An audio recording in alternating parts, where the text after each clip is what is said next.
ngo nukubushaka reka mvuga abantu bagera kuri bane nibishoboka ngere kuri batanu sifa kwa Mungu reka nihararike fe kubiyahura ko mbavuga ateye ubwo ariko reka mbavuge umwanditsi w'igitabo cy'Abaheburaniya mu sura y'11 yarabaga ariko reka nanje garageze mufashe mumbe hafi gusenga Imana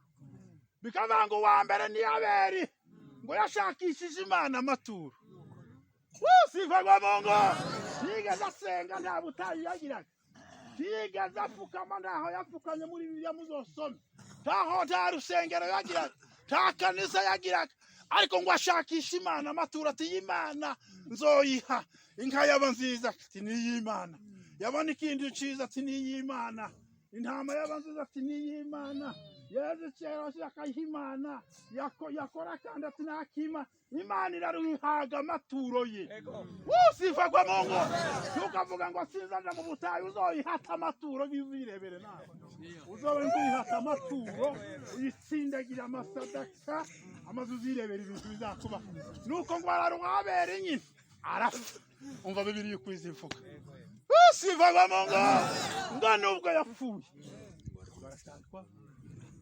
haleluya nubwo yapfuye tukazubangoshe ngo zananirwa kuzuka ngumurukera habimbeho ngo sinzambasha gutara aho genda ube mvugaragaza urebe ibintu bizokwa ngo nubwo yapfuye bari kwaracyari kwavuga ndio sifa kwa Mungu wone uwambe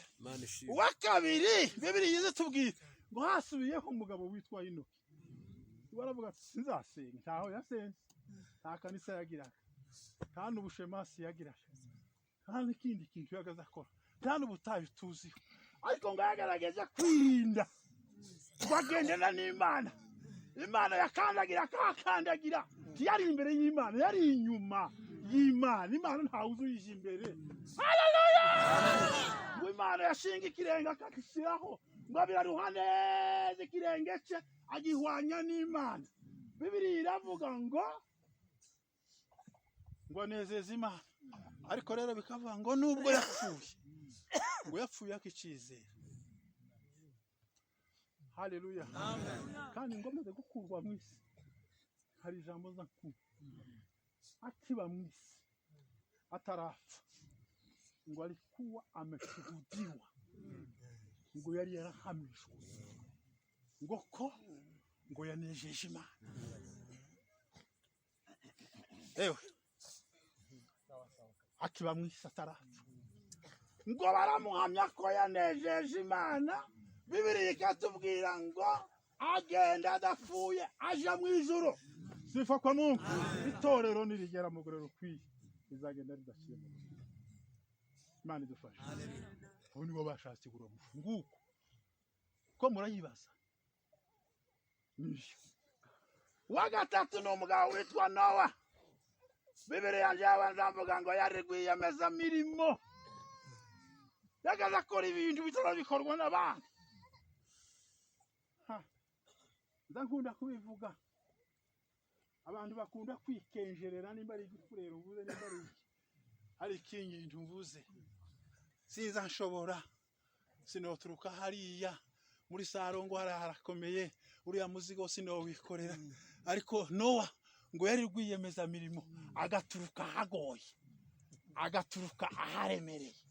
akikorera imizigo idashoboka akikorera imbahwa imyaka 120 akora ibintu bitaza bikorwa n'abantu ariko ngo aritanga ariyahura Bibiliya izitubwira ngo kwizera ngo niko kwatumye Nowa ngo atinya Imana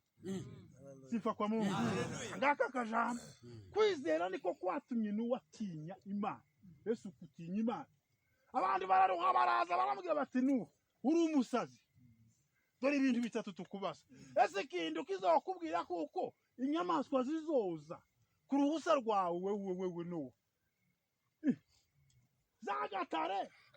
n'inzovu n'ingona zizakwemerera zizo zifate n'imbogo uzifata uzishoreze zinjije muri icyo kintu uzakurura icyo kintu ngo kuva aho ngaho kugera aho amazi yokabonetse ngo hariho ngo ibirometero 50 uzagikurura ukigeza aho amazi ari. Nowawe ikindi ukizokuhesha kumenya kuko icyo kintu imvura izogwa ni igiti. Ngo yari afite igisubizo kimwe